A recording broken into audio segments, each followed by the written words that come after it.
If you are enjoying this program, consider leaving us a tip at ko-fi.com/World Cinema History. For more content like this, join our DVD Extras Club by committing to a monthly donation for any amount. That's ko-fi.com/World Cinema History. And thank you.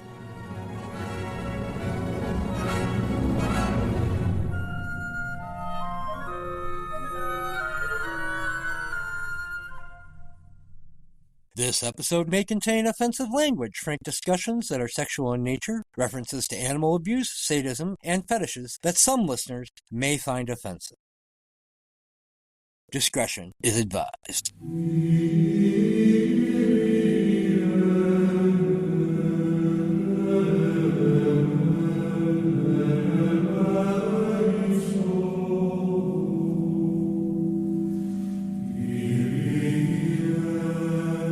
A reading from the Surrealist Manifesto of André Breton. Psychic automatism in its pure state, by which one proposes to express, verbally, by means of the written word, or any other manner, the actual functioning of thought, dictated by thought, in the absence of any control exercised by reason, exempt from any aesthetic or moral concern. Here endeth the lesson. I'm Eric Trommater. I am Ernesto Todd Mireles. I'm Sila Blume. And this is the World Cinema History War of the Flea Crossover Special Edition. This week, Luis Buñuel's 1930 Surrealist classic, L'Âge d'Or.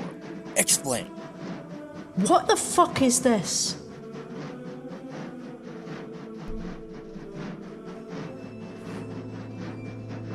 Here are a few quotes from Buñuel himself on how he saw his films fitting into the movement that he and Salvador Dali had such a pivotal role in forming with their first film, Un Chien Andalou, and Buñuel's second, L'Âge d'Or.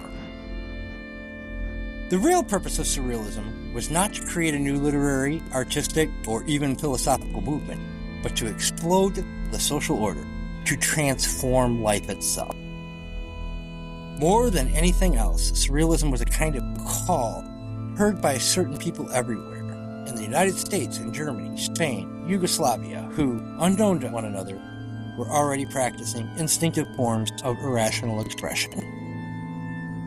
And my favorite, no one's really interested in other people's dreams, so I won't dwell on the subject, although I find it impossible to explain life without talking about the part that's underground, the imaginary, the unreal.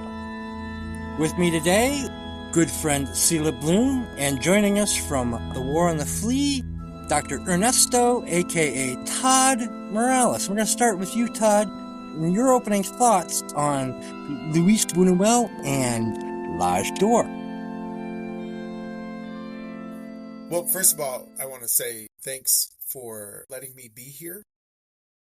I have had a fascination with Buñuel since you introduced me to him many years ago, Eric, when we were young kids working at a community college newspaper.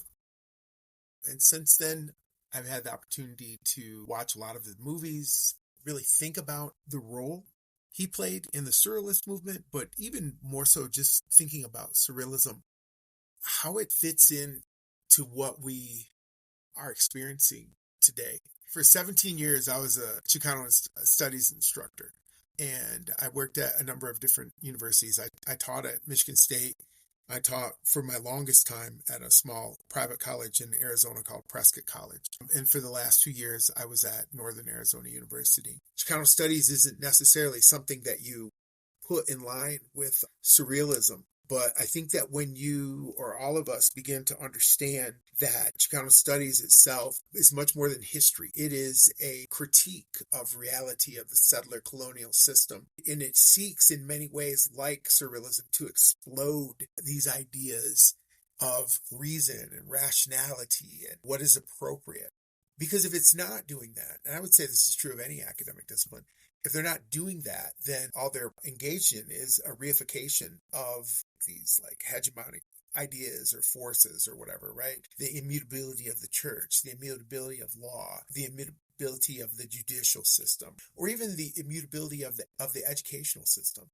Surrealists of the world unite. You have nothing to lose but your banana peels. Okay, continue. I regret nothing. I know, right? I regret nothing.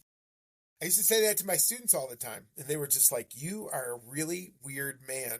And I was like, yeah, you'll get it in about 30 years. No, they're right. Listen to the kids. They know. When I look at movies like this, I mean, like one of the very first ones I saw was Un Chien Andalou. And, you know, looking at it through the lens of right now, I mean, it doesn't really seem that crazy. But I think that what we see is that most people, I think most good directors, most good scriptwriters are drawing directly from this inspiration. These are the movies that unsettle us. And these are the movies that provoke and cause us to question. Roland Barthes wrote that all writing is a critique of reality. And I think that Barthes is right. I think all writing is a critique of reality. And I think that all cinema is a critique of reality because we can only see what's captured within the frame. And I believe that this is the juxtaposition where Dali and Buñuel throughout his entire career, and Dali too, but I mean, this is the intersection where they meet. This is where they do their most important work. Well, but Dali was your Xicano friend who decided to vote for Donald Trump and join a cult. Yeah, I mean, you know, life is long, right? It's a long road that never turns. So, I mean... Dali had one scene in this film that he wrote. Rather interesting that during the height of the Red Scare, when Buñuel was here in the United States and he applied for citizenship, Dali chose that moment to publish a book accusing Buñuel of being a communist and an atheist, which, in all fairness, he was. Buñuel had to go to Mexico. And so I think we all owe Salvador Dali a huge thanks for enhancing the art of cinema by driving Buñuel into exile and poverty so that he had to make these great films to feed his family. Yeah. A round of applause for Salvador Dali.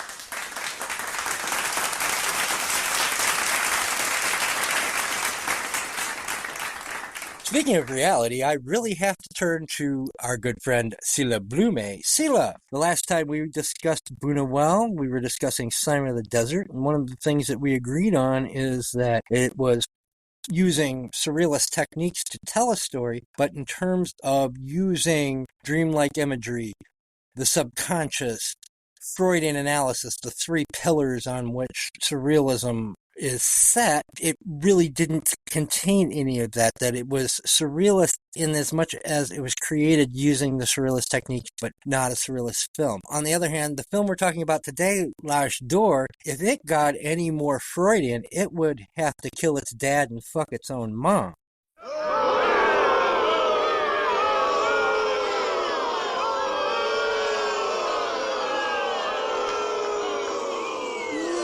You suck! Your boos are not scaring me. I know most of you are not ghosts. I have been talking for a long time about my difficulties or problems with individual or society being too dependent on storytelling. There are, of course, many, many ways of telling a story, backwards, repeating it like Garcia Marquez, and it's all kinds of... But I noticed with this film is one possibility to get away from storytelling. Of course, once you write a text about it, there's a strong inclination to make sense of it. And that's what stories, in my perception, are supposed to be. A story can only be called a story if it makes sense as a story. I read a short text about it, so it told me already, the text, not the film, that these two want to get together, but society does not allow them to get together. I don't think that's, for me, that's not what the film is about.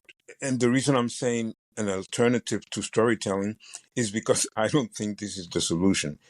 I really like surrealism, if I could express it that way. because I don't really know what surrealism is, and because liking means nothing.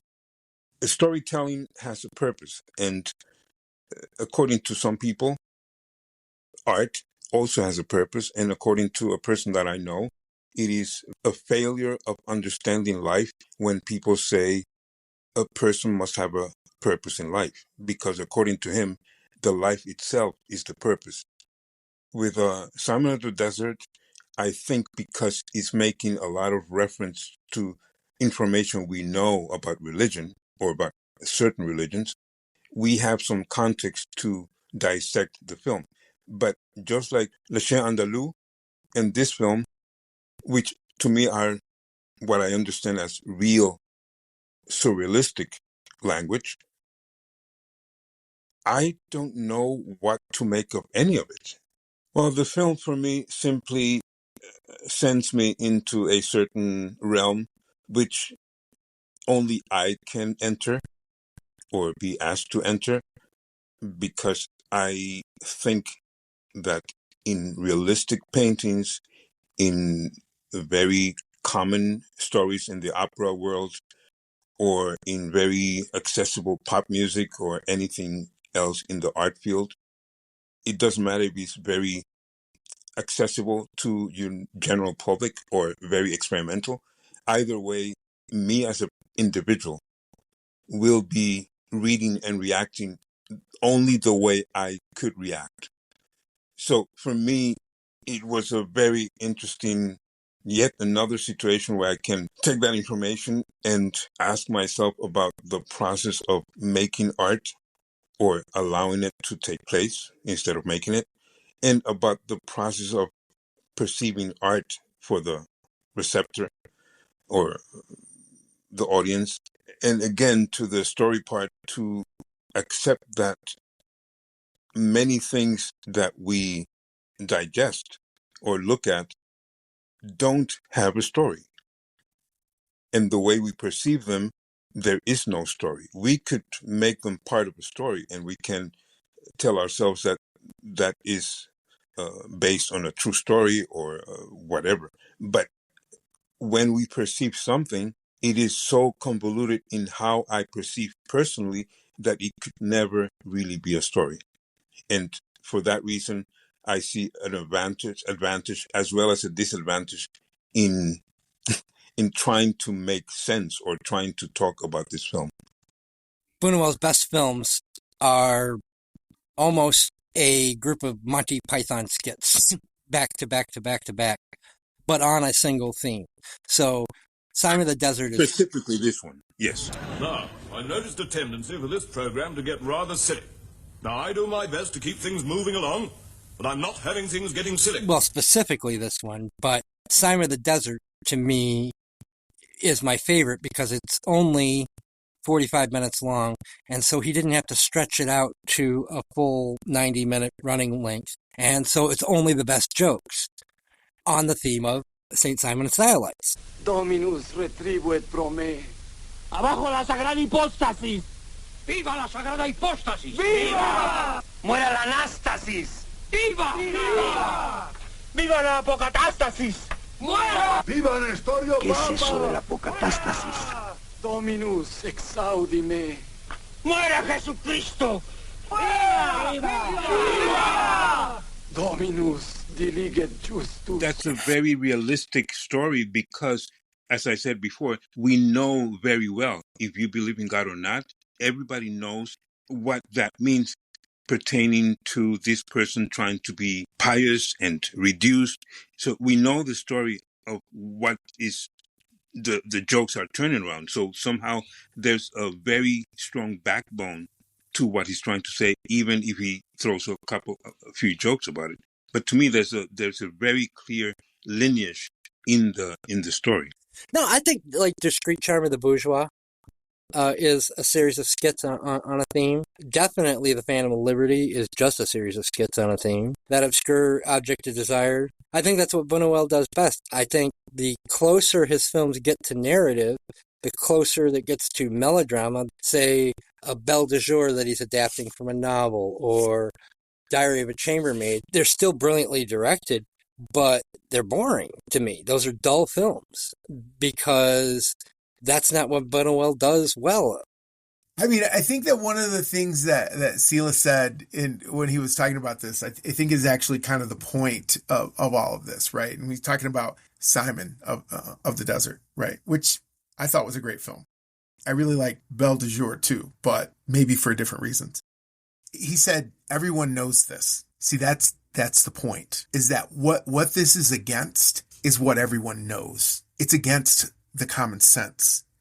And so when we think about exactly what that means, we have to understand right before this happens, and I mean right before this happens, you have the rise of the structuralist movement. You're talking about Freud is a hardcore structuralist. Marx is a hardcore structuralist. The point being that these things, these ideas or this philosophy or whatever, it rises, and what it's doing is it's pushing back against thousands of years of metaphysical philosophy. Things are the way that they are because all men are sinners, because we can only receive redemption through the sacrifice of Jesus Christ. As long as you know your place, it's the thing that everybody knows. Up until the time Freud came out with his ideas about how the mind is divided, the general consensus was that you knew your whole mind. There was no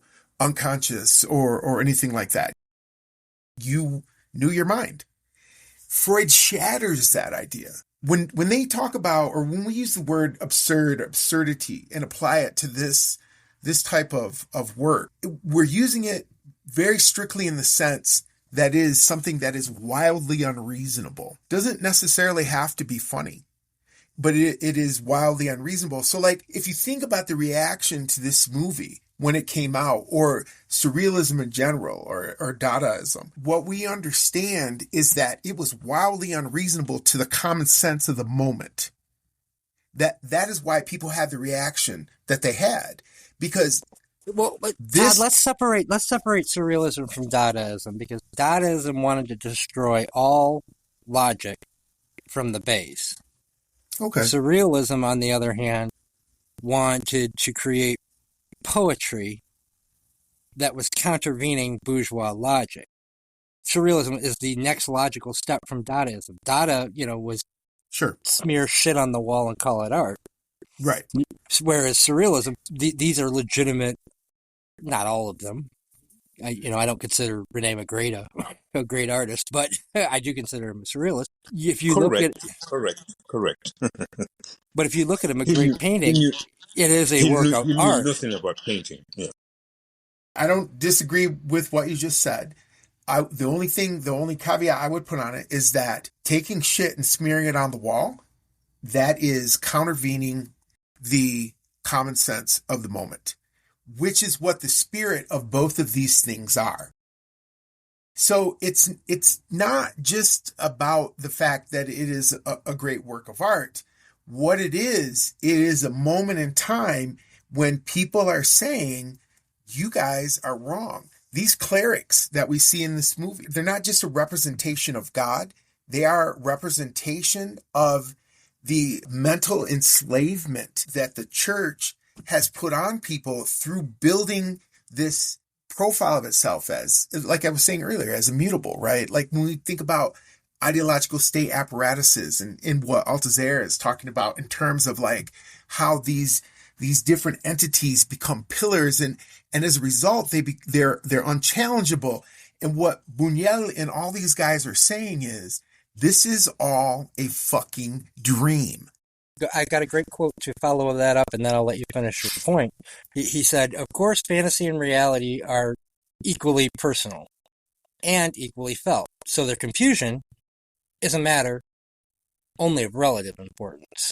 I would add to that, and I would say that it is a personal, that intersection you're talking about, or he's talking about there, between fantasy and reality, that is called culture.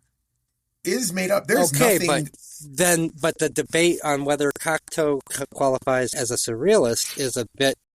We don't talk to them because they crack their eggs on the small end instead of the large end.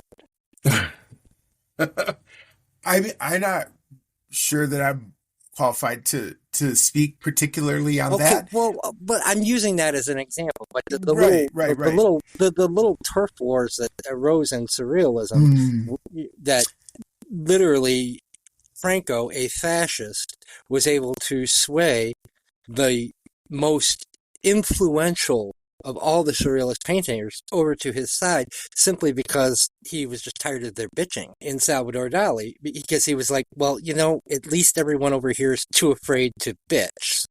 He ended up working under fascism for most of the rest of his life. Surrealists aren't known for their reasonable debates. That's just not something they do. You suck, you jackass. I hear what you're saying. I would probably argue that I'm not really sure what a reasonable debate is. Whenever two people Well, we're having one now.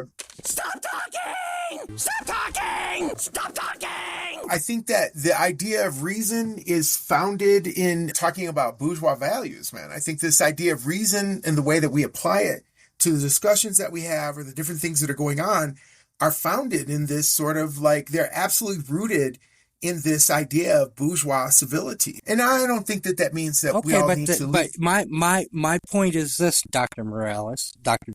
Ernesto, Dr. Todd, Dr. Todd. Yeah, I like that. Yeah. Doctor, give me the news. I've got the bad case of loving you. If you were to say to me, this is about bourgeois values, and I was to say to you, no, this is about middle-class morality. How dare you say it's about bourgeois values? And Sila comes in and says, you both just said the same thing and used different words. And we are still at war 50 years later. That is the most surreal thing I've ever seen in my life. And yet that is exactly what happened to the surrealist movement. Well, I would actually argue that is not surrealism at all. That is actually a reifying of very conservative values.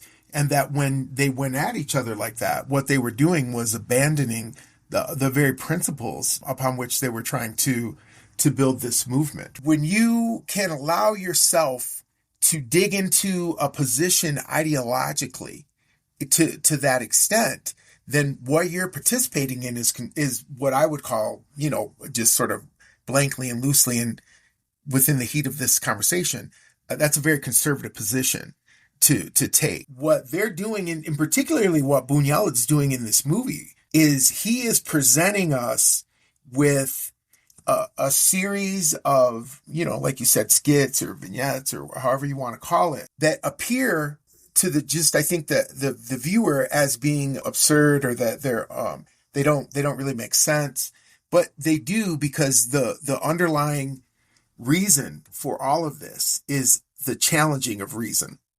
So to challenge reason is the reason that they were doing that this looks this way, because we've been taught to think about this in a very specific way.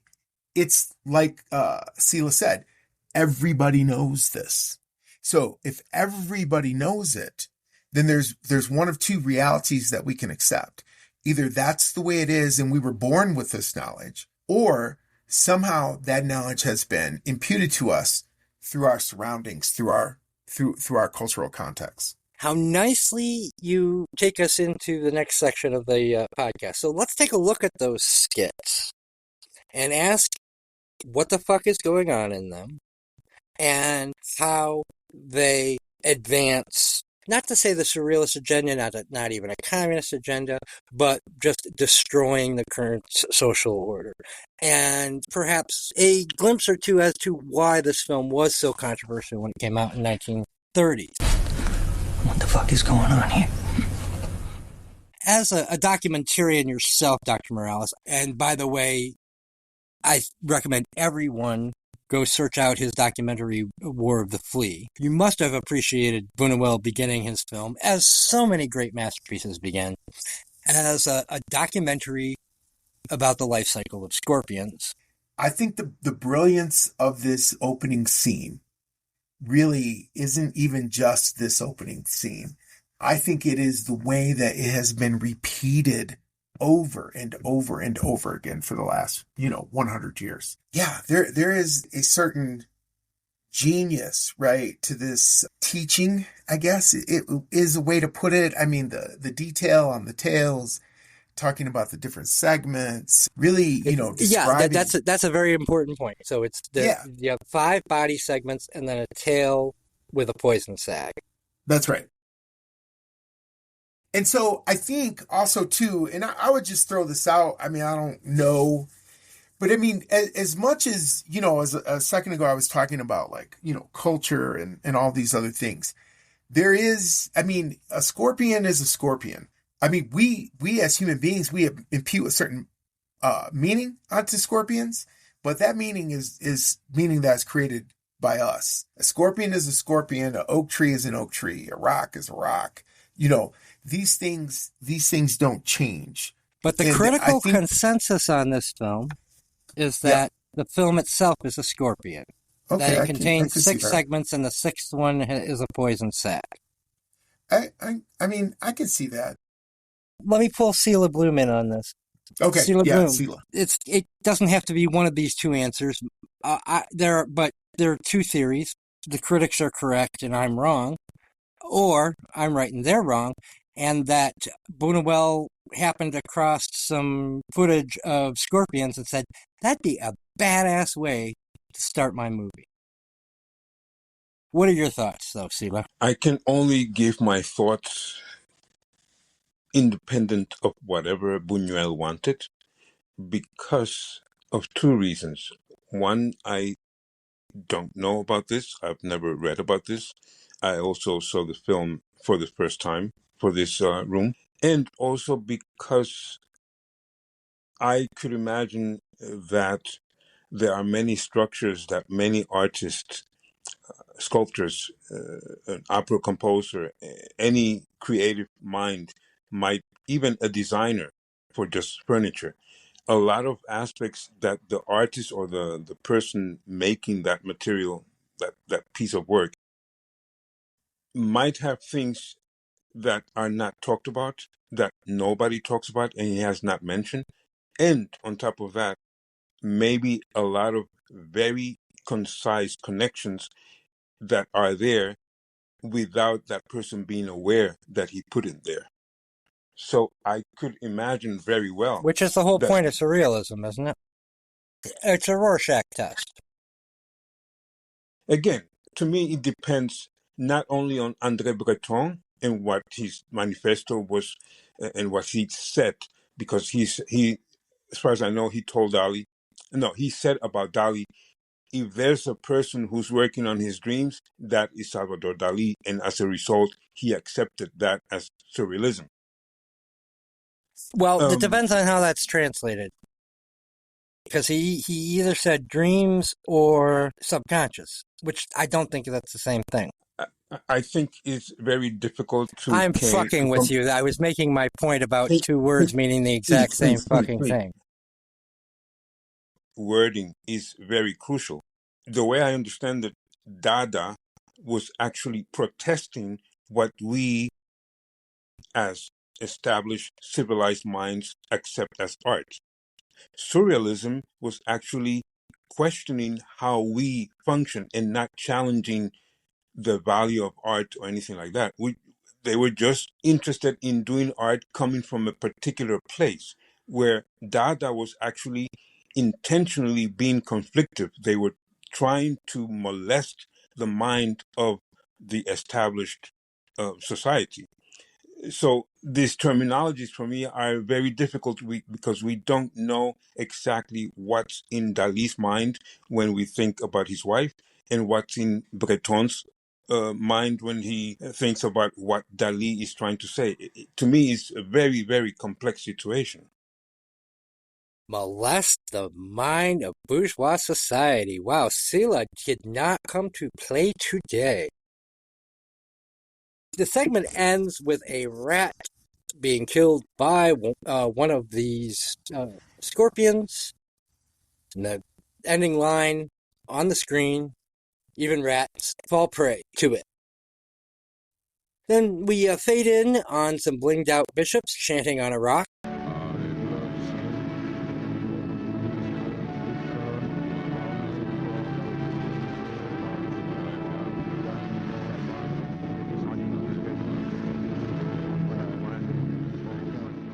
and a shaggy man with a gun spying on them. What the bishops symbolize, what does the rock symbolize?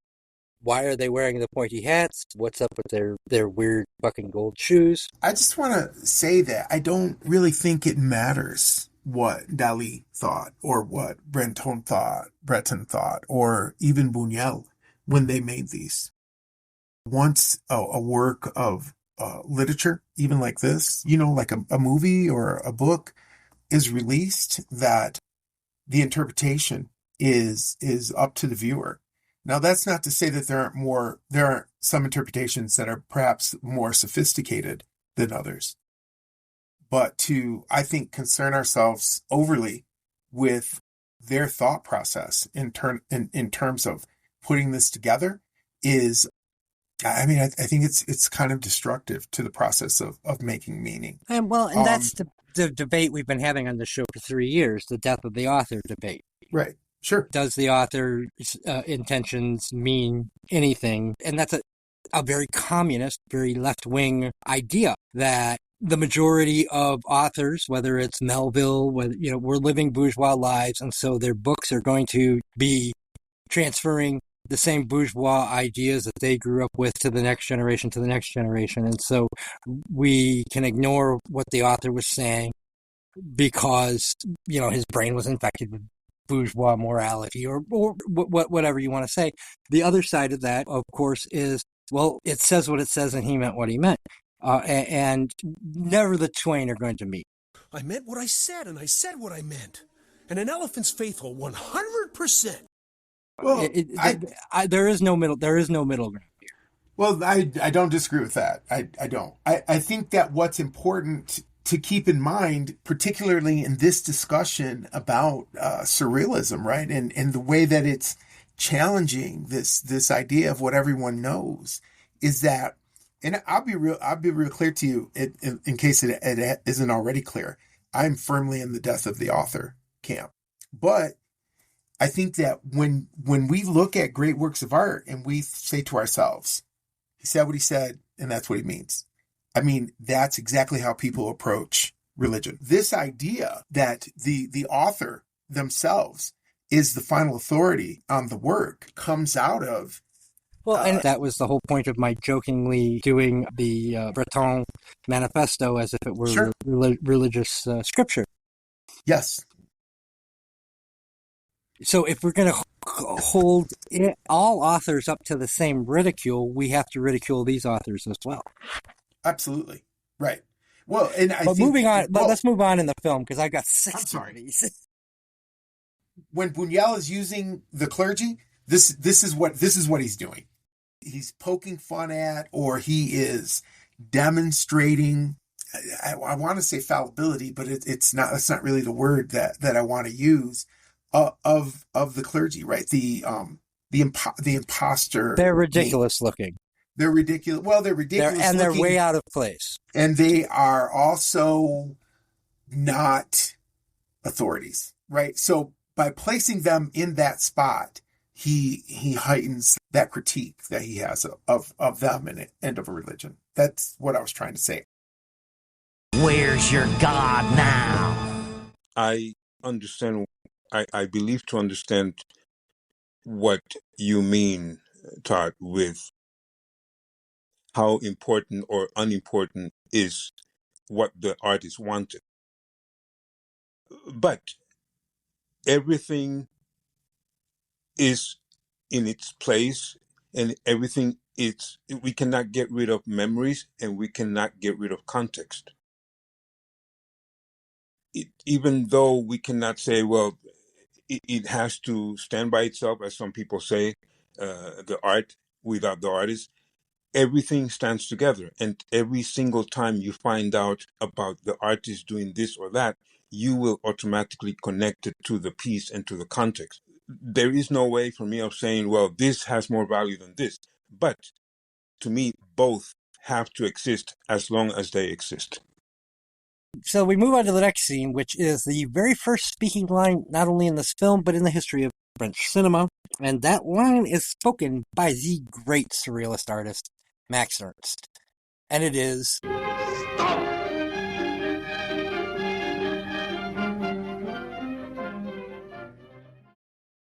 The music here is Mozart's Ave Verum Corpus.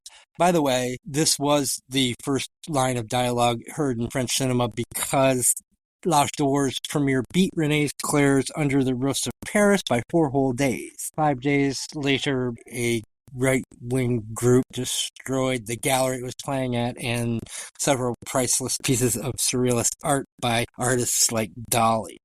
Everyone's a critic. That is the opening line of the film. And we move on to the screen says, the Mallorcans are here. And this, as we see this group of revolutionaries nurse their injuries in what looks like a hay barn. And it looks like they're using pitchforks to make balls of yarn. One of them that we saw in the beginning returns from his scouting mission to report he saw a bunch of bishops chanting on a rock. Oh, what an omen of bad things. The music here is Beethoven's Fifth Symphony. Then to arms. The revolutionaries go to fight. The chanting bishops must be destroyed, but they have to leave Péan behind to die of his injuries. And his dying words, when he's told he should fight on, are, but you have accordions, hippopotamuses, wrenches, mountain goats, and paintbrushes. We watch the ragtag group bravely go to fight, but they all collapse from exhaustion before even seeing a single Mallorcan. The wrenches, paintbrushes, and hippopotamuses never get to taste the enemy blood. And here I'm going to end with a quote from Luis Buñuel. God and country are an unbeatable team. They break all records for oppression and bloodshed. Well, I was very happy to realize that this weird man was Max Ernst. I was very pleased with that because I had never seen the film, so I was very happy to see my beloved Max Ernst in this weird role that matches him very well.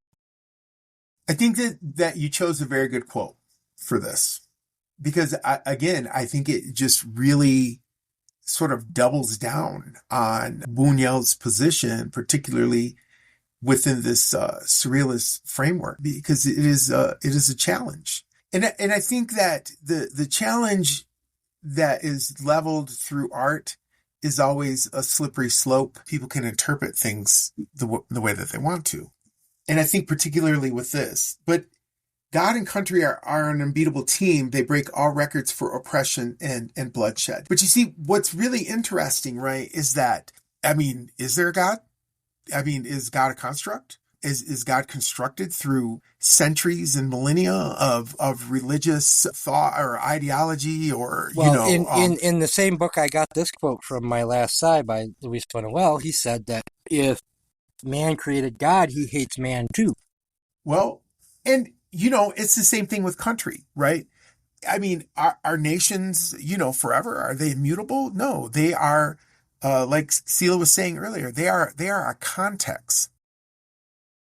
Within the United States, we live in a context. And let's be, honest with each other. That context is constantly shifting and it's constantly changing, as is the idea of God. You're saying borders are actually just man-made and imaginary phenomena, and the next thing you're going to say is that money is only worth what we say it's worth. It's a crazy talk. I'm a lunatic. But it's true, right? These two things that we have created, and I think that this, when you look at this scene, right, of these revolutionaries who are like pushing themselves forward and like dropping from exhaustion, they leave their friend behind to die. Even his statement, it's one of absurdity, right? It's a wildly unreasonable statement because the whole situation is wildly unreasonable in the sense that these things are made up, that they are part of a context. Although I will say this, there are borders in the Americas that have been drawn, but every border that exists in the northern and southern hemisphere of the Americas was drawn by Europeans.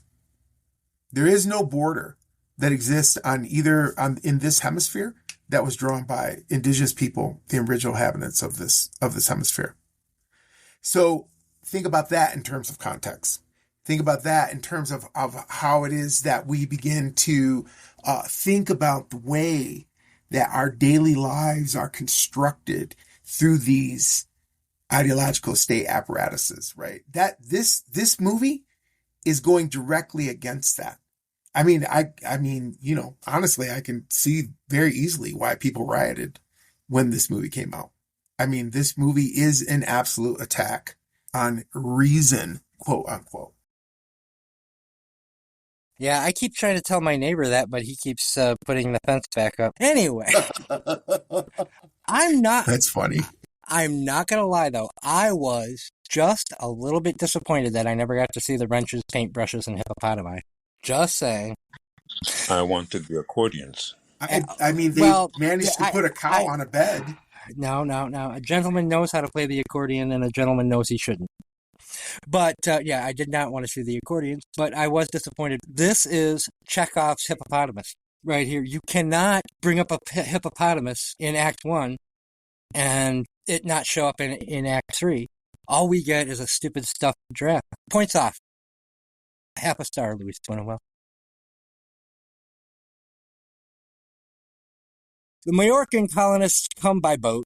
They discover the skeletal remains of the bishops.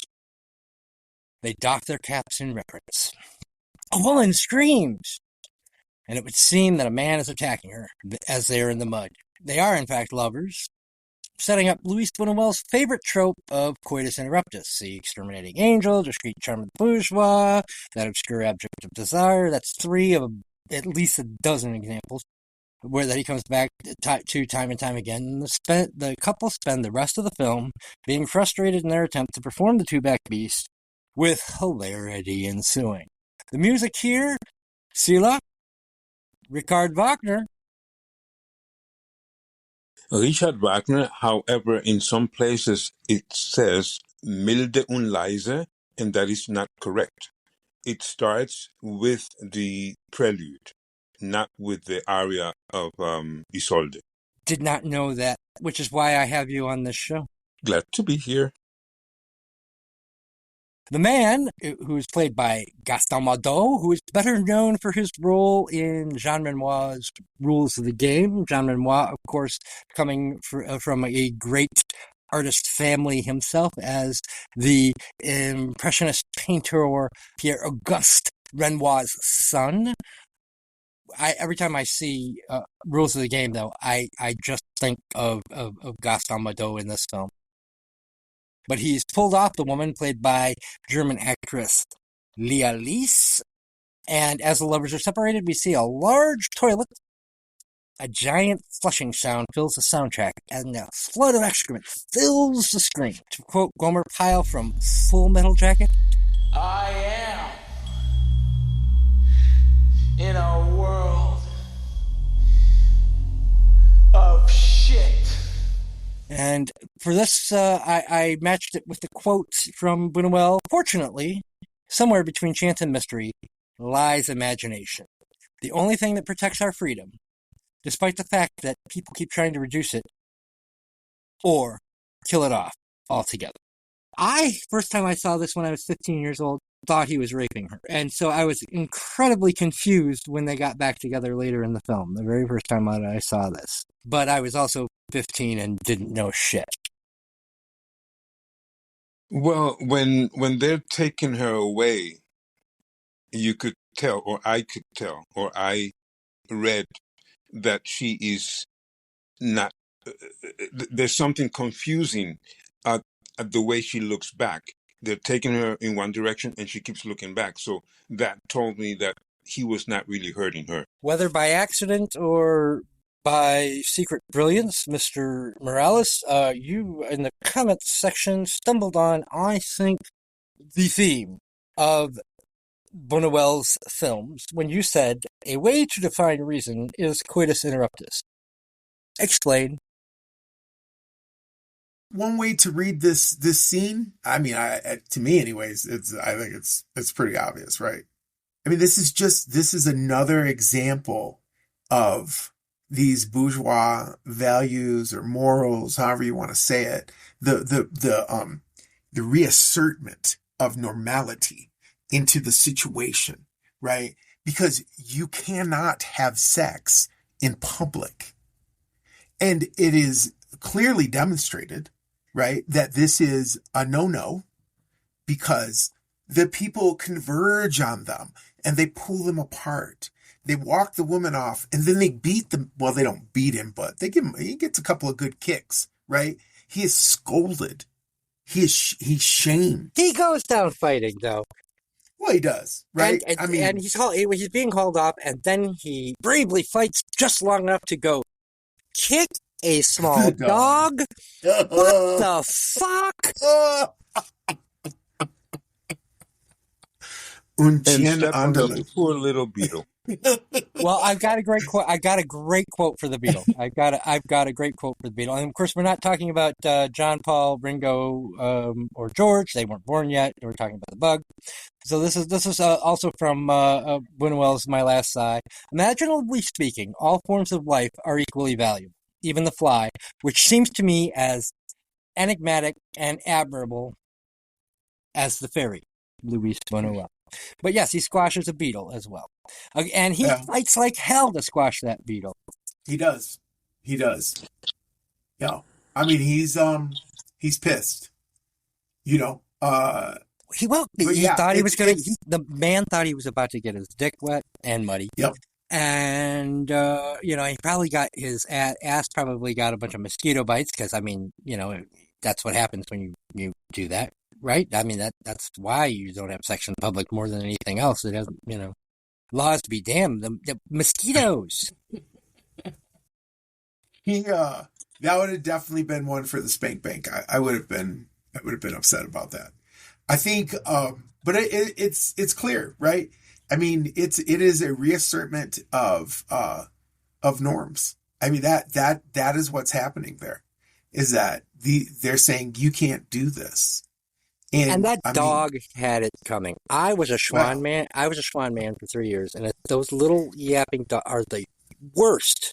I remember one time I was cornered by 3 of those little Shih Tzus who were coming after my fingers because, they like the taste of blood.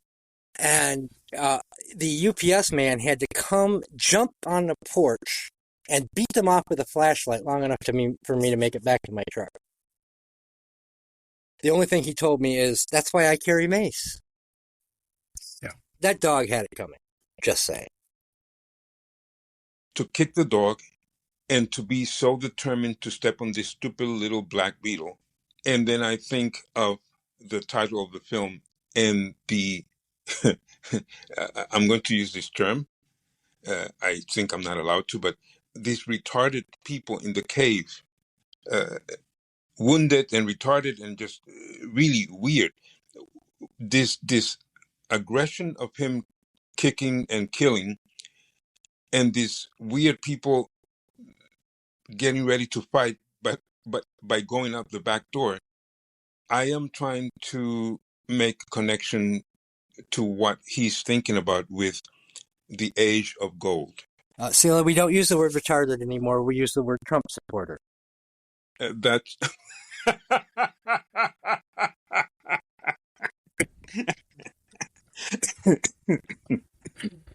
well, now I know that there's a lady that's going to be happy to hear me laugh like that. You've been corrected. Shame on you. Moving on. So the next section is called 1930 AD. This stone marks the founding of the city where the Majorcans died.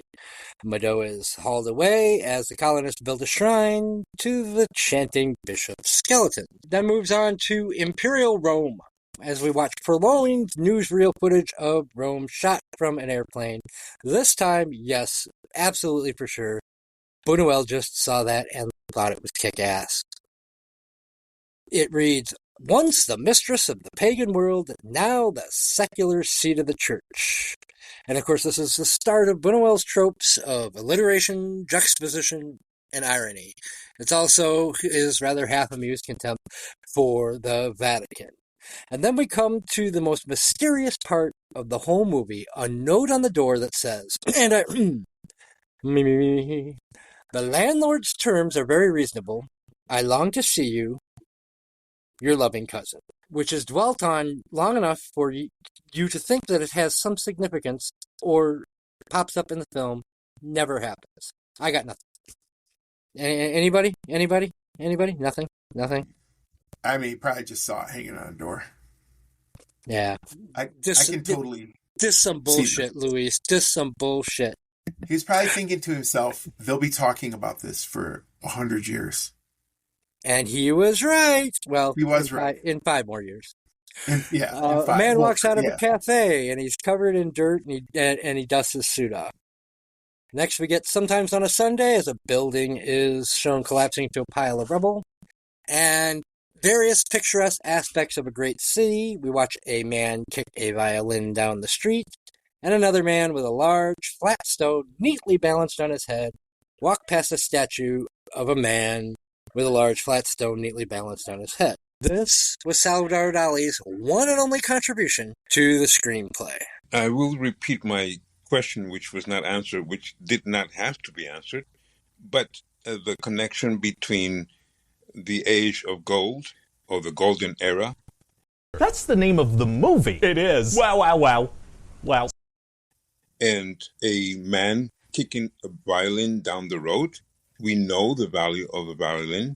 We know that they're not supposed to be played that way.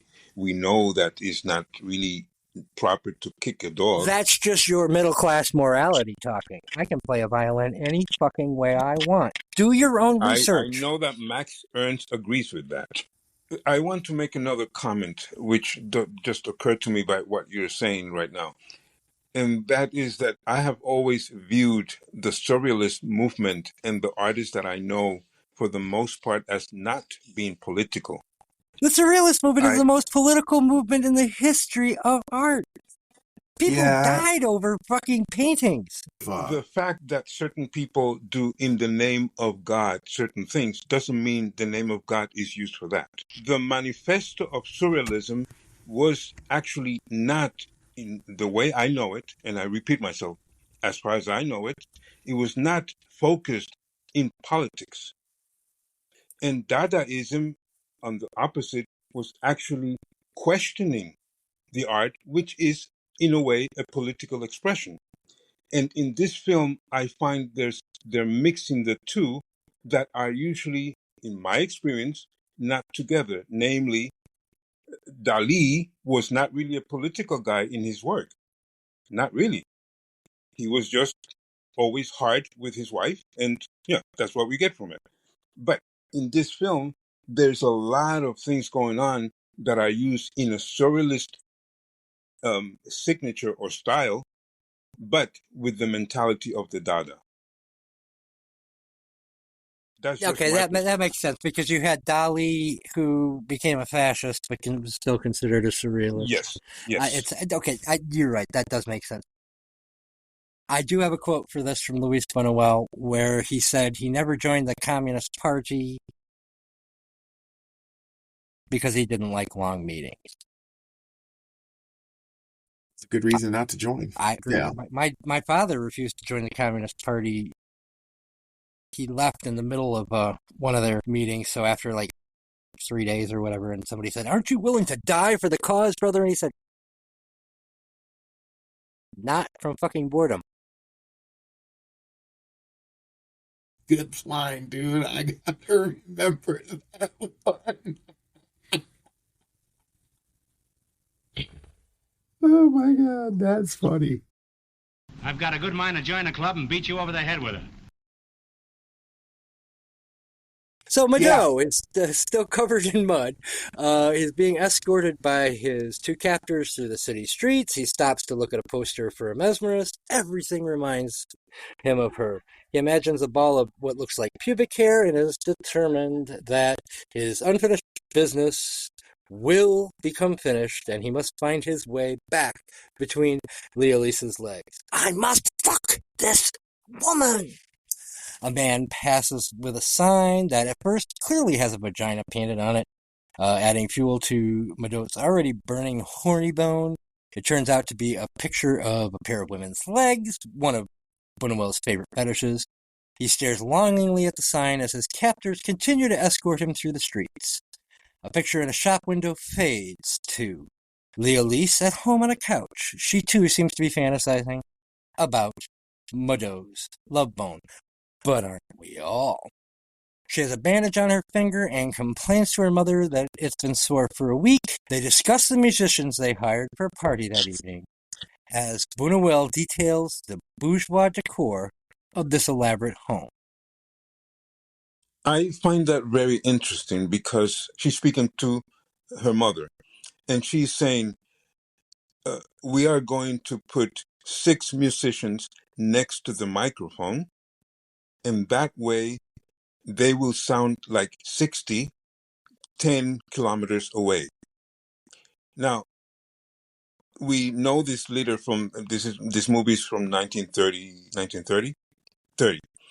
So we know that in that period, a person in Germany was using the microphone as to speak.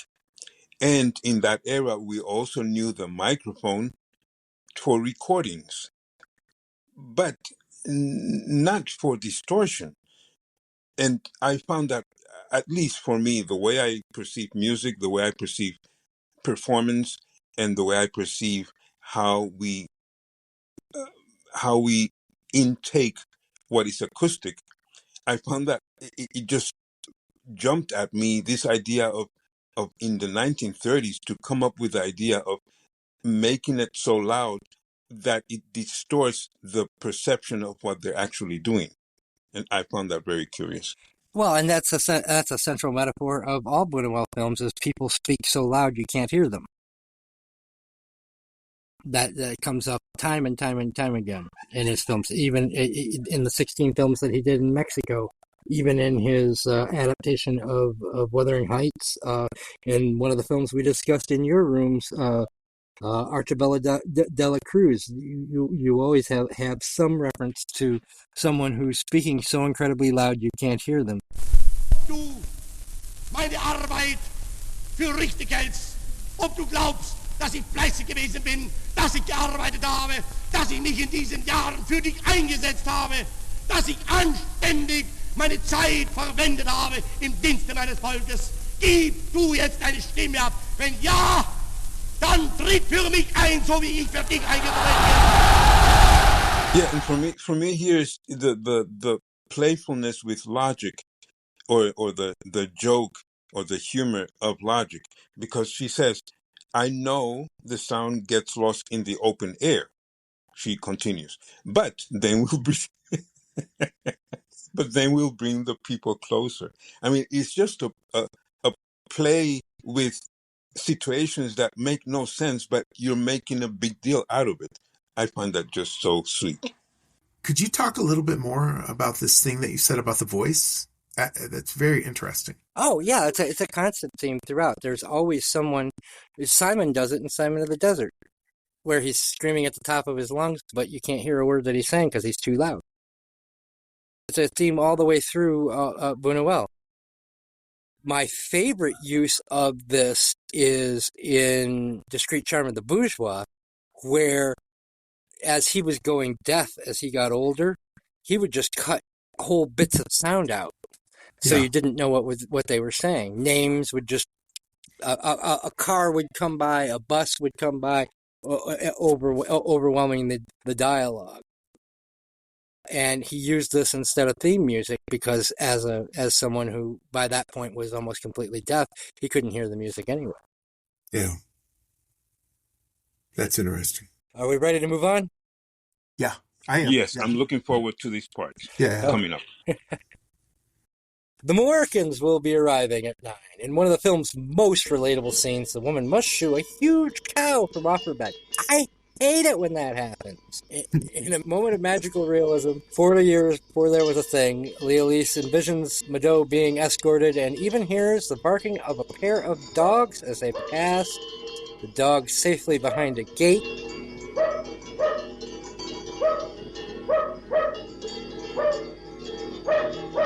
He wanted to kick those dogs, but the fence was preventing him. Madou just loves kicking dogs. For this, I paired with the quote from Luis Buñuel, I would give my life for a man who's looking for the truth, but I would gladly kill a man who thinks he has found the truth.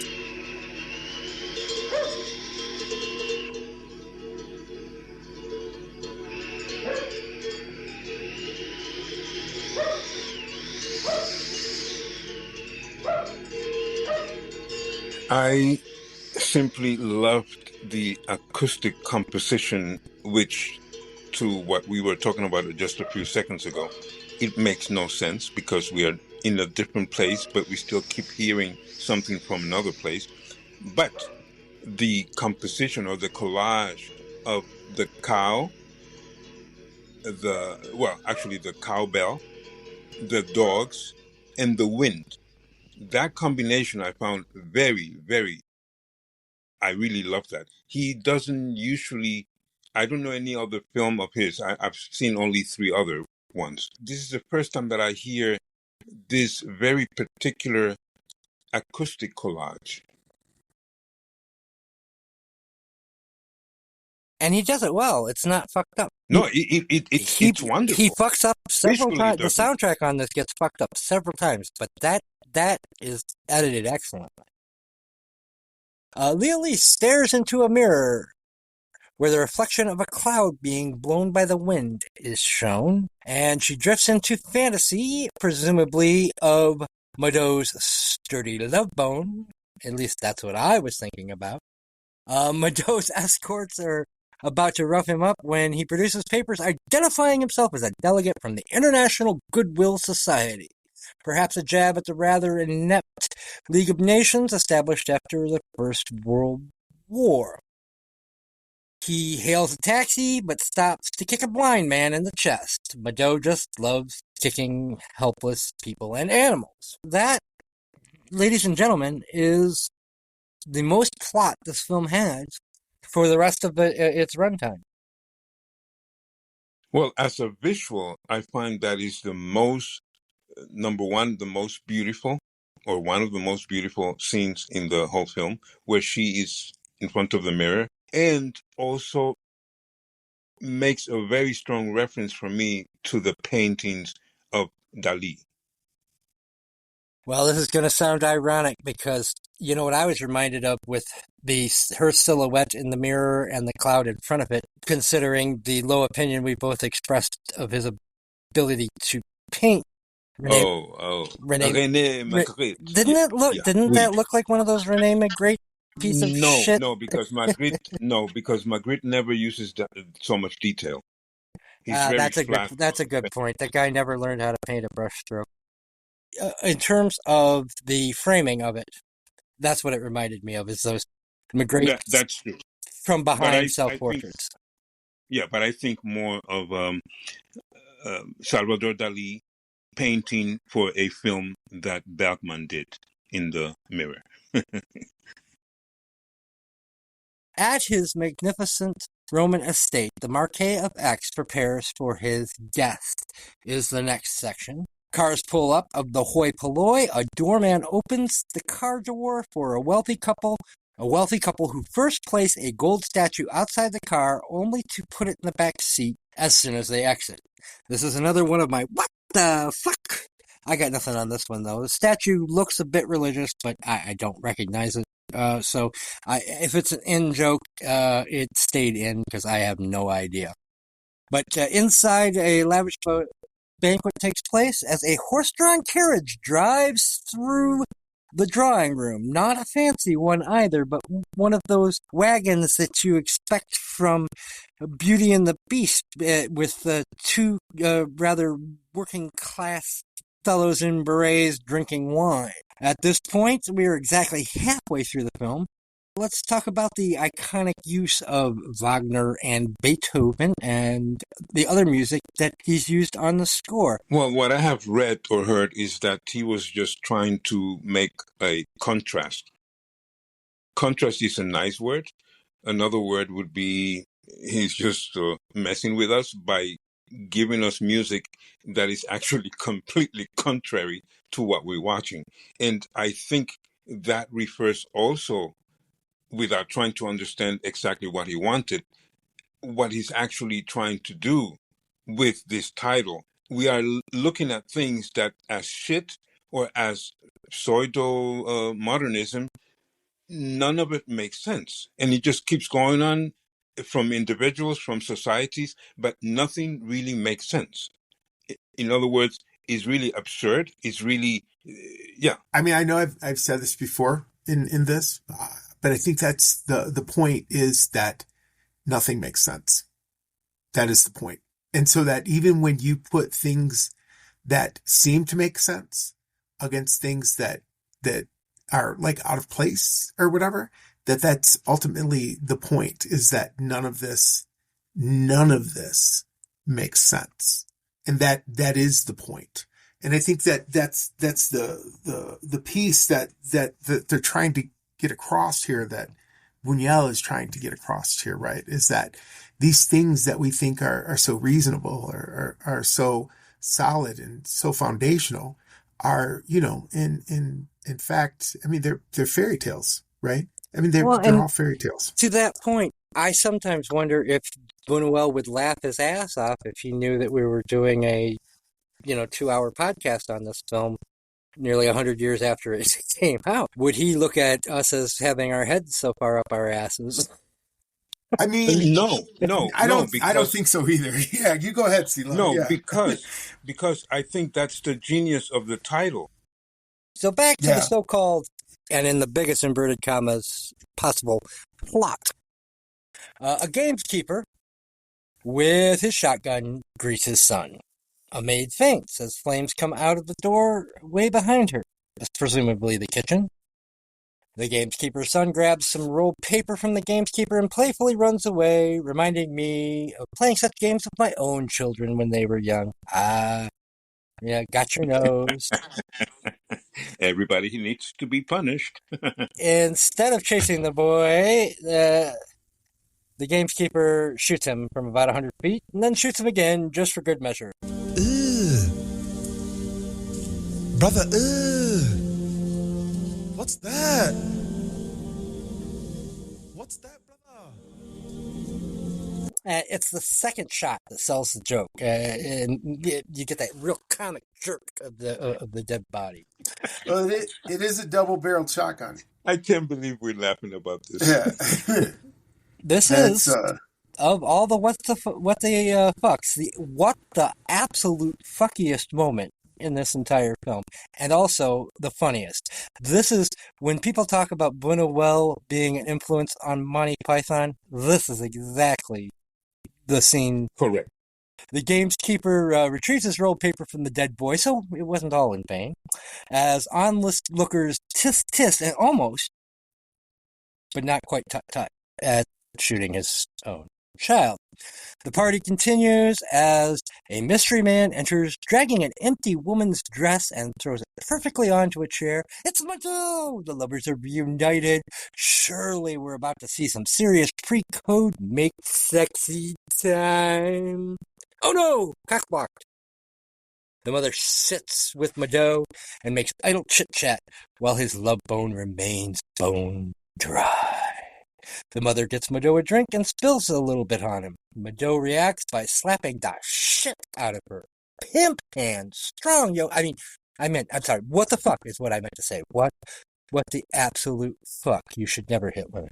I mean, I think that it's no surprise that a gathering of this type, right, this sort of successful, whatever, the term we're using, this sort of bourgeois, who knows? I mean, why would they be troubled by the death of a child? Yeah, the first head's against the wall when the revolution comes. Yeah, and then the second ones are the people who did the revolution. Yeah, I mean, this again is just, it's further commentary. I think it's a little bit more blunt, I think. In the gathering of high society, of course, it's repugnant to see a man slapping a woman. However, most of these gentlemen, when they're in their chambers, they will do the same with their wives. He doesn't just slap her. He hauls out and just slaps her. Well, I think that we should probably, maybe also to allow for the possibility, this isn't a surrealist scene. Like, what's really absurd about this? You know, you got a bunch of rich people tisk-tisking over the death of a child, you know? But not you have a man, tutting, that's right. A man slapping the shit out of a woman. I mean, these is this absurdity? Absolutely. You're right. That could be a documentary. Yeah. You know, this could be just a hidden camera inside of any bourgeois party today. That's right. That's right. Except there'd be a big bowl of cocaine and children in the back room. But anyway, I didn't say that out loud. Well, that's partly what I meant when I said that the language, the style of the film is surrealism, but they're making statements that are not surrealism. Which is why every time I watch Rules of the Game, which is about a similar kind of high society party, and I see Mado in Rules of the Game, I can't separate him from his character in this film, even though he has probably one of the most ill-defined characters ever in this film, and he has an extraordinarily well-defined character in Rules of the Game. Buñuel just sells the bourgeois better, and so it just won the war in my head, despite Renoir being one of the great geniuses of cinema. Buñuel just won that war in my head. As far as I'm concerned, just like Robert De Niro is Jake LaMotta to me, Mado is whatever the fuck this guy's name is. But it is interesting. Buñuel takes every opportunity here to highlight Leolee's bad teeth. Yeah. Which is, I think the real moral here was the importance of oral hygiene. I think that is the moral, and the age of gold is the number of fillings that she's going to need when she gets older. I think that's the true meaning of the film. But that's awesome. I think it's interesting. I don't know if it's like the major plot point or whatever, but this is the second time that this guy has been removed from a scene by another group of men for inappropriate behavior, or what they would consider anyways inappropriate behavior. Each time, sort of that, again, this coitus interruptus, right? So like, what's unreasonable about him slapping the shit out of that woman? Before he gets kicked out, he makes sure he's got his empty dress with him. I brought this dress. That's my date. We leave together. We're leaving together. Yeah. This is. I'm not so sure that this is a segment. I think the segment, or the irrationality that is involved in here is a revealing of these sort of bourgeois ideals or values. That's what I think is being pointed out here. Speaking of middle-class morality, as they're comforting that bitch mother-in-law who had it coming. I mean, that poor assaulted woman. Mado is able to make signals to Leolise, and they are able to meet up in the garden. Oh, yeah, let the fucking begin. Where are you, my studs, dear cat of love? All over I am looking someplace for you. Where does it that you are secreting itself, you? Where is it, your hiding place? I am tweaking my nipples as we speak. The lovers lie down in some very uncomfortable-looking stone, begin groping each other in that thing that passed for foreplay back in the good old days when men were men and women were slaves. And the concert begins. And they perform the mating ritual of attempting to eat each other's fingers. Disgusting! May he choke! Where they just literally stick their whole hands in each other's fucking mouths. A little bit too sexy for me. I know, right? I know. Buñuel, come on, save some sexy for the rest of us. And then it cuts to a close-up of his hand caressing her face, and it's got just stubs, and there's no fingers. They've all disappeared. Now, you mentioned Monty Python before. This is 100% Monty Python. Oh yeah. It's what's his name? The Terry Jones, the fat man who give me a bucket and we'll throw up, and then you go get you're like, God, that's the most disgusting thing I ever saw, until he explodes and you see, and then you're like, well, that's the most disgusting thing and then the guy steps, and that's the most disgusting. It can't get any worse, and I don't know. I stopped watching after that. Did it get worse? Anyway. So the concertgoers take their seats. The lovers finally kiss, but Mado is distracted by the toads on a statue next to him. Buñuel, by the way, really into feet. I cannot judge. I too have fallen for a set of well-manicured stone-carved toenails in my day. I don't judge me. We all have our fetishes. But white marble. Ay, caramba. Finally, Mado lifts Lee, but just as they are about to make the sweet, sexy time, they are interrupted by a servant telling Mado that the Minister of Interior is on the phone. And here comes the most famous and controversial scene in the entire film. As Mado is pulled away for whatever business, Leolise takes her sexual frustration out by giving oral to that statue toe. And I mean, she goes to town with her tongue in her mouth.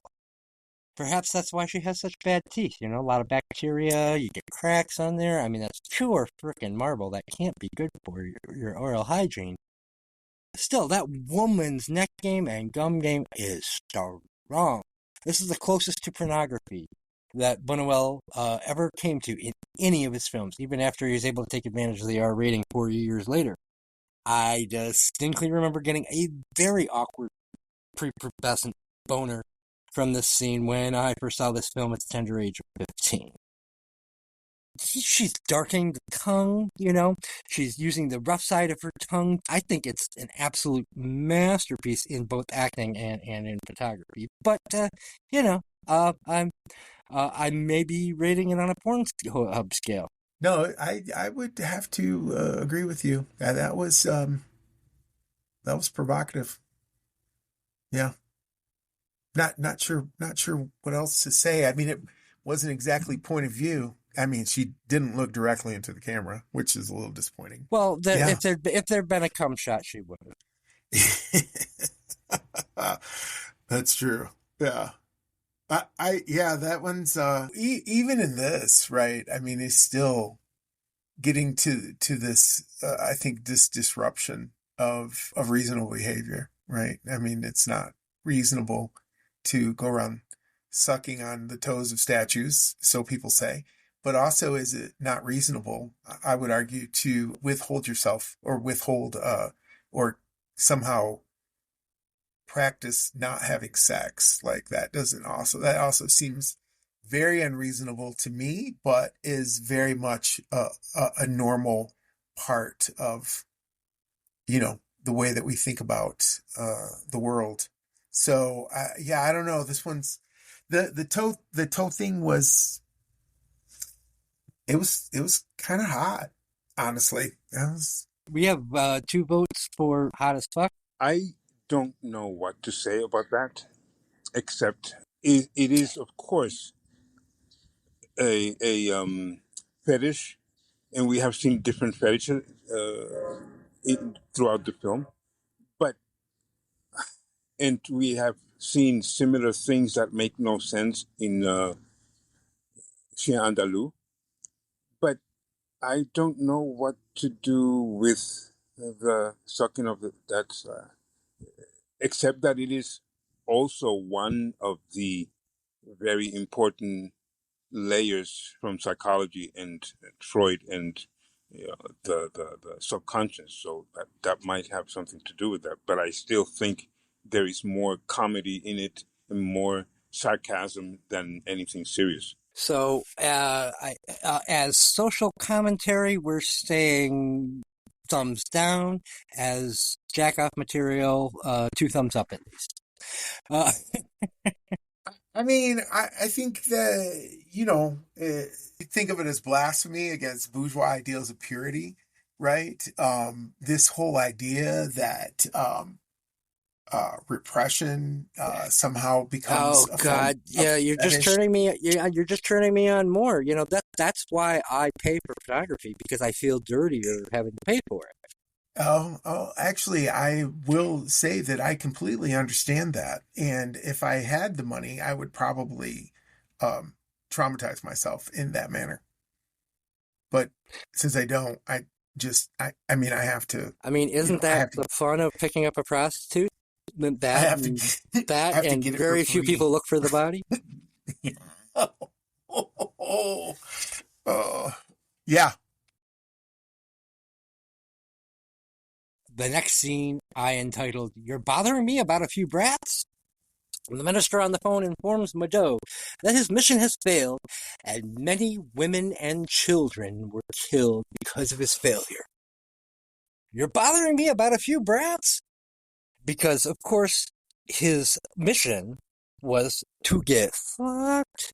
He basically says, no, you destroyed my mission by taking me away from what I was doing. I don't care if people lived or died. To which the minister responds that he has dragged him down with him. We hear, "Salo! Liberté!" A gunshot. The minister shoots himself. We see shoes on the floor. The minister is pinned to the ceiling. Mado returns to Mireles and prepares to get his love bone boned. And Buñuel films this clearly to suggest Mado is performing cunnilingus on this. Yet another awkward boner for 15-year-old me. But at that moment, just when I was about to unzip that fly, Mireles' face fades into that of an unmade one with messy hair, and we hear the most bizarre non sequitur in the history of this of film. This is just an example. Are you sleepy? I was just about to sleep. Where's the light switch? They're outdoors at this point, under a statue, by the way, at the foot of the bed. Your elbow is hurting me. Move your head. The pillow is cooler on this side. What the fuck?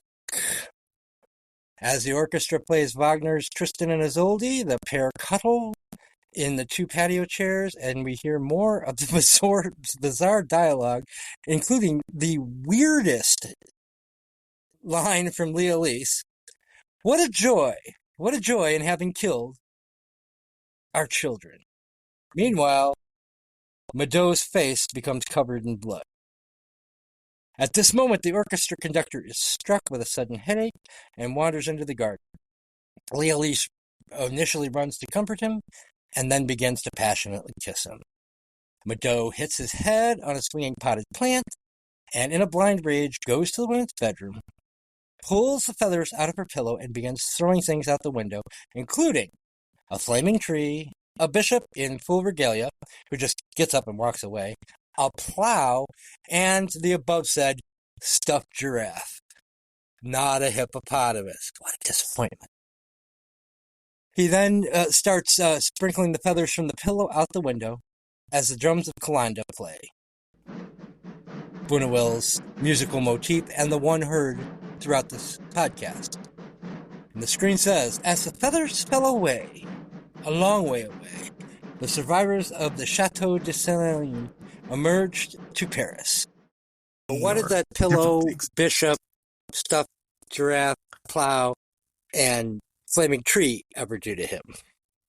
Well, I don't think that they ever did anything to him, but I also think that there are certain pieces within this that, I mean, it's unreadable. Because there is, the answer is there are no innocent bystanders in a class war. I'm fucking with you. Okay. Yeah, it sounded good though, didn't it? It did. I was actually going to say I could roll with that, My question is though, because I've been watching as we've been talking also. Why does she start kissing the director? Of all the weird, fucked up things that happen in this movie, that's the one that got to you? That's the freaking logic? Yeah. That a woman would kiss a man? No, and it not be the man she was with. I mean, is this like the first cuckold scene in the history of cinema? Oh, absolutely not. Way down south, 1919. Oh, I'm sorry. Yeah. Also, do not use that one to jerk off with. Lillian Gish. I mean, it's not that I know from experience. Well, I mean, I can't really say that, like you said, that's the break in logic. I mean, that's, but I'm just like, yeah, that was, yeah, but the cow in the bed, that makes perfect sense. But a woman would kiss a man in front of another man. Yeah. Well, there you go. Those are, we all have our middle class morality limits, I guess. The fucking bishop that was just conveniently in her bed. Well, I don't think there's anything. Calmly just walks away. Like, yeah, this kind of shit happens to me every day. I don't. Why do I keep hanging out in that woman's bedroom? I keep getting thrown out the window. Oh, we know why he's there. Can you blame him, though? What are their names? The X and Y. Guy. That's it? Really? No, I made that up. But no, they don't have names. The reason why, for example, at the end, they have mentioned that they kill their kids and their determination to be together, but in the process, they're destroying quite a few things. Also, perhaps the symbolic of the things they throw out the window burning, that maybe in reference to what you said before, they are the state and the church. I mean, I see where you're going with that. I think that it's more likely in my mind that we could probably make a stronger argument that they are somehow a reflection of desire and the way that desire destroys things. That I would be have an answer, kind of but it would spoil my final thoughts. Okay. So you'll just have to wait because it's my fucking show.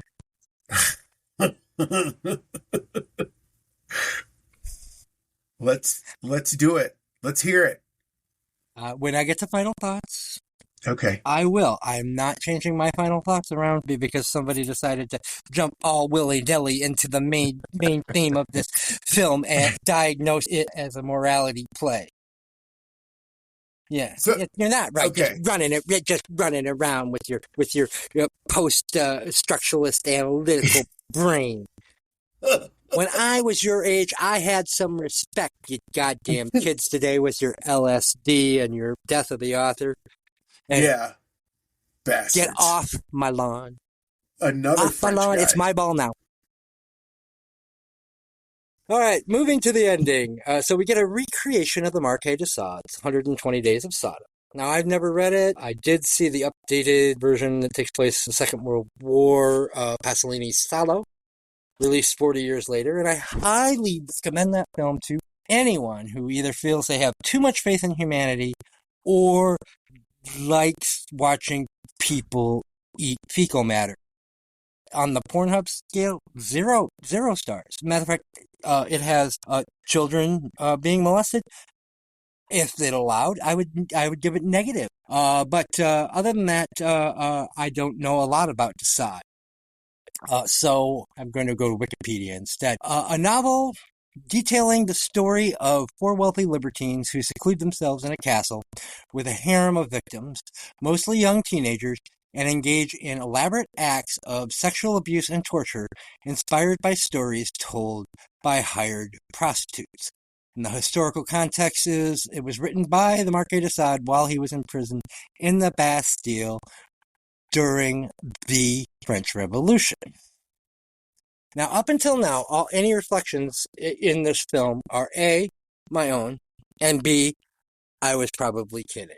But this time, because I'm not familiar with de Sade the way I think you need to be to understand the poison sac segment of this particular scorpion, I'm going to turn to an excellent essay that I read by Maur Gorshin, as opposed to rephrasing it and just making it sound like it's my own thoughts, which was my first thought. But then I realized this is way too smart for me, and people would know that it wasn't my idea.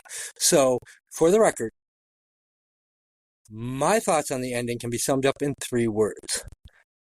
What the and fuck? Let's go to Mr. Gorshin. The Duc de Blangas walks out of the Chateau de Silene, Silene as given in the film's subtitle, on a snowy wintry day at the end of February.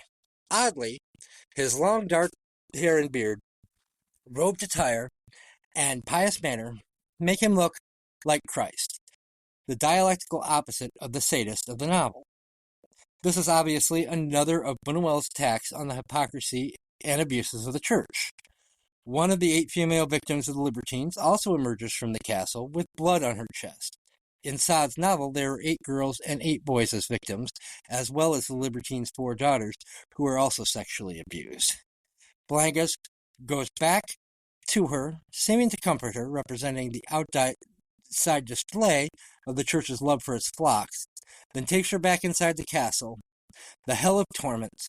We hear her scream, representing the inside hidden reality of the historical church abuses, including the largely unpunished sexual abuse, which, side note, was something that was well known in the 1920s and 1930s when Buñuel was making this film. That was not a recent phenomenon. Priest abusing children always has been with us. Back to the quote. Blangas comes back outside, but now he is beardless. His beard was a mask of virtue. With it removed, his wickedness is revealed, and he has a frown of shame on his face. The loss of his hair also reminds one of Samson's lost source of strength. Knowledge of the church's crime weakens it. All this time, we've heard the banging of the military drums. Actually, the drums of Calanda. Sorry to correct him, but which were the drums that Buñuel grew up with as a child in Spain. Suggestive of war and death, an appropriate juxtaposition with a corrupt church. The film ends with a sight of scalps of hair hanging on a cross, blasphemously transforming it into a phallus with a symbolic pubic hair. The church is a singing, phallic scorpion. The jaunty, merry music heard during the display adds to its absurdity. And again, that was Maur Gorshin. Again, I wasn't familiar enough with the Sade to understand. I've seen this film I don't know how many times, and I discovered that Gorshin essay, and since then I've watched this film to the end and just slept tight every night, and knowing that what he said. I mean, I certainly think that is a adequate interpretation. I mean, I don't, and what I mean by that is I think it's plausible. Are you familiar at all with the Sade's work? I am. I have read Justine and 100 Days of Sodom. Why does that not surprise me? I mean, I am a consumer of erotica from a very young age. Probably much younger than I should have been reading it. Goddamn Penthouse Forum. It corrupted us all. There was we had a lot of rules in our house when we were growing up, but the one thing that we didn't have any rules about were books. If they were there, we could read them. And I thank my parents for that. So I think... to me, it set an unrealistic goal of getting picked up as a hitchhiker. And also how quickly you could get a plumber. The one thing that I do feel bad about when it comes to the demise of... a paper medium is the loss of Penthouse Forum. It was a genre that took a backseat to none. Well, has anyone ever actually read any of those all the way to the end? I mean, what happens? Do they cuddle afterwards? I wouldn't know. There's a certain point where I just would stop reading. I mean, usually what they say is, I hope I see them again. But in my guess, as I get older, I would say that that's extremely unrealistic. I would end my story by saying, I hope I never see them again. Yeah, I think that this Goodbye, is stranger. It's been nice. Hope That's you right. find your Find paradise. I tried to see his point of view. And here's hoping your dreams will all come true. I think it's I think it's plausible. Yeah. I also think too that this entire film is a masterfully constructed attack on reason, and looking very closely at the institutions that create that reason or that context that we've talked about several times. But that's why I said I think this is certainly very plausible. I mean, I don't find any fault with his reading of the final scene, but I don't think this whole movie has been about the church. I think that this whole movie has been an attack on the system, the entire system that upholds structures like the church and like the law and like nation. Well, I wonder how much of that, the attack on the church, is just Buñuel having fun with it. Yeah, I think that it's almost isn't it mostly tongue in cheek? Look, I mean, there's nothing. I said this in the Simon of the Desert episode. His religious figures are never evil. They're always misguided, or they're so pious that society just can't put up with them anymore. Like Simon, like Nazarene, like Viridiana, like Tristiana. Exactly. You know, I was going to say he does seem to have. It's almost like a good humor about the church. If you watch the film The Milky Way, which is one of my favorites of his, it is basically a picturesque skit show of just the lightest teases of the Catholic Church you ever saw.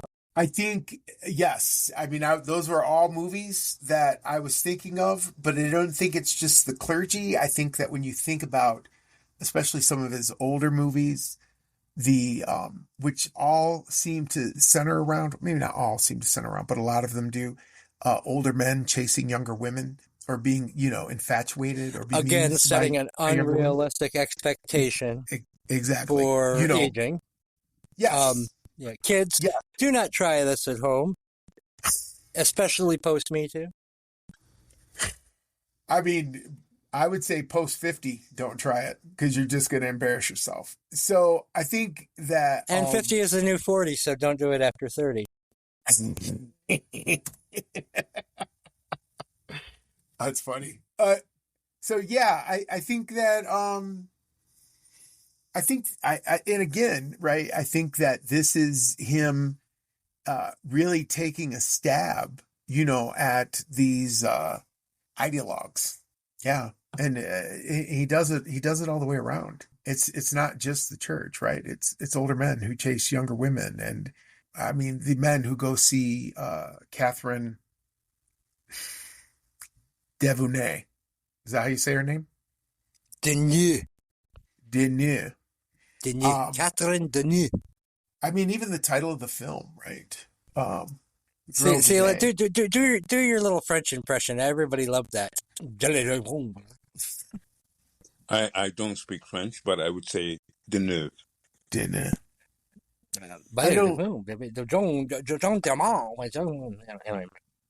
I don't speak French either. I am of the opinion, though, that the way it is written has very little to do with the way it's pronounced.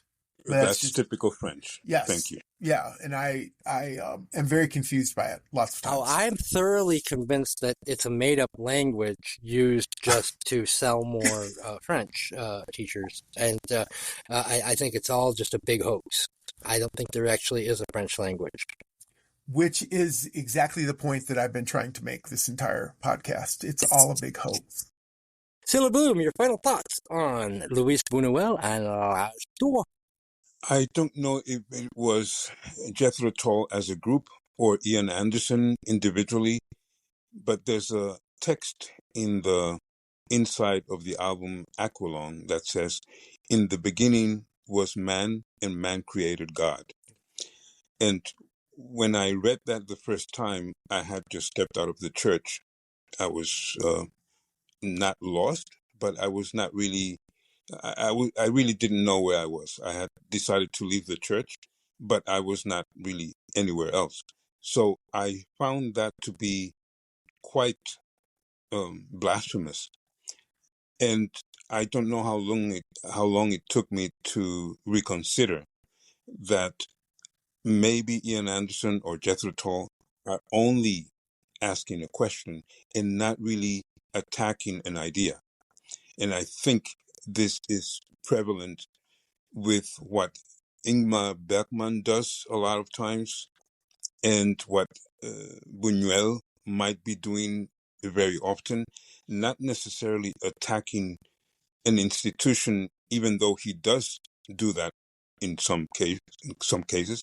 But I think the key is asking questions and putting the weird surrealistic angles to a story or to a fact, just so we ask the questions, why are we doing that? Thank you, Sila. Dr. Ernesto, a.k.a. Todd Mireles, your final thoughts on L'Âge d'Or. I mean, I think that what Sila just said is very on point. I think it was very important to center around or on this idea of the question.